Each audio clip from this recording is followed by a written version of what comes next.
সুনানে আবু দাউদের এক বর্ণনা বিষ্ণু ইসলাম বলেন, খুব চমৎকার একটি হাদিস, মনোযোগ দিয়ে শুনুন। তিনি বলেন, আনা যাঈমুন বিবাইতিন ফি রাবাদিল জান্নাতি লিমান তারাকাল মিরাআ ওয়া ইন কানা মুহিক্কান। আমি ওই ব্যক্তিকে জান্নাতের আঙ্গিনায় একটা ঘরের গ্যারান্টি দেই যে ব্যক্তি তর্ক করার সময় নিজে হক এটা জেনেও সে তর্ক থামিয়ে দেয়। অনেক সময় হয় না, অনেকে পায়ে পাড়া দিয়ে ঝগড়া করতে আসে, এরকম আছে না নাই? আপনি চুপচাপ দেখবেন একটা বাজে কমেন্টস করতেছে, আবার কমেন্টের নিচে কমেন্ট, আবার গালি, হ্যাঁ আছে না এরকম?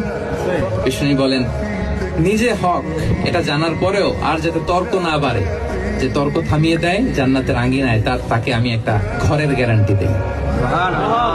ওয়াবিবাইতিন ফি ওয়াসাতিল জান্নাতি লিমান তারাকাল কাযিবা ওয়া ইন কানা মাযিহান।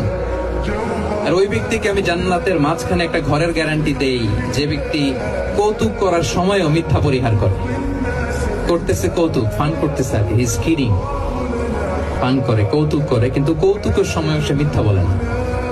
এই স্বভাব যাদের, তাদেরকে আমি জান্নাতের মাঝ বরাবর একটা ঘরের গ্যারান্টি দেই। এরপর বিষ্ণু কি বলে দেখেন, তিনি বলেন, ওয়াবিবাইতিন ফি আ'লাল জান্নাতি লিমান হাসানা খুলুকাহু। আর জান্নাতের একেবারে হাইস্ট পিক অফ প্যারাডাইস, জান্নাতের সর্বোচ্চ স্তরে আমি একটা ঘর বা একটা বাসভবনের গ্যারান্টি ওই ব্যক্তিকে দেই যে তার আচরণটা সুন্দর করেছে।